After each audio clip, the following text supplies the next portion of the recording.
Okay, this is another one. This is one of my other spin start clocks. This is a Brach De-Luxe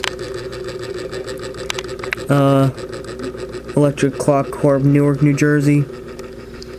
More uncommon model, yet a very cheap model. It does not have the movement designed by Max Noble in it like a lot of these clocks do, like my Bakelite version of this has, which is branded Atlas. This has a unique movement. I've never seen another one like it. I've only seen one other clock like this. It has a little pattern down there. See that little thingy there, a little spinny thing is on the bottom of the motor. Like most of these spin start clocks I can get to run backwards. Like all of them I can get to run backwards. I'm not gonna. You know, why not? It's not gonna hurt anything. You can see now the second hand's going backwards. There's quite a bit of slack in the movement. Setting up, it's not set to the correct time. It does keep accurate time to a point, except it does randomly stop. The movement is severely worn.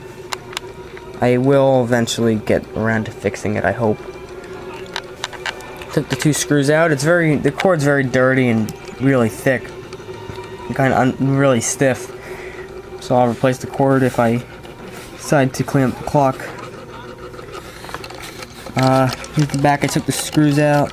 See, they're over there. I'm gonna take the back off to let you show. Let you see what's inside. Carefully without getting electrocuted, hopefully. There we go. There's the movement. See, these wires been soldered on there, twisted on. The zip ties are there. There's a strain relief. There's the coil. Start back up. It's got worm gear reduction in it. Lighting situation is horrible. It's actually nice and bright, but the camera doesn't adjust well. Yeah, there's really not much going on here. Try this. Okay.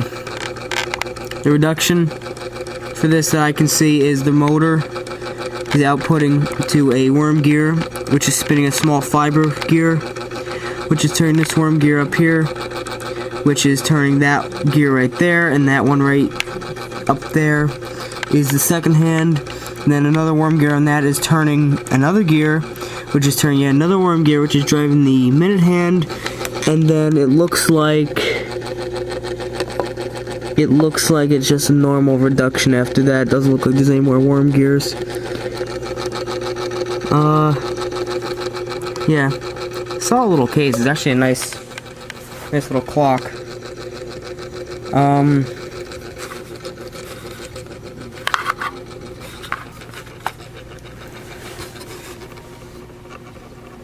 See this little spinny wheel? That's what it looks like. And that just tells you the clock is running. And that in the second hand.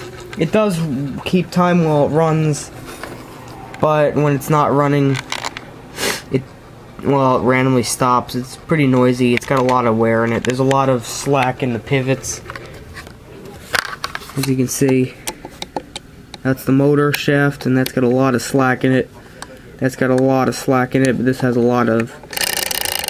You can hear it. Now, that's why I'm going to eventually clean up this clock and hopefully get around to restoring it. I want to put it back together. But here's the back. The back's kind of pushed in. Start, set. That's pretty much it. There's not much to this one. It's in good shape, I guess. It's certainly not bad off. It could be fixed. I just have to eventually work up the courage to dig into it and deal with the wiring, and I don't want to deal with the wiring right now because I don't want to rush and do it. I want to have some time to do it, because if I rush and I break the wires, the terminals off the motor winding, it gets ugly from there, and I don't want to destroy it. And it's not going to be an easy movement to service, being that it's pretty much riveted together, because it is a fairly cheap clock. Thanks for watching.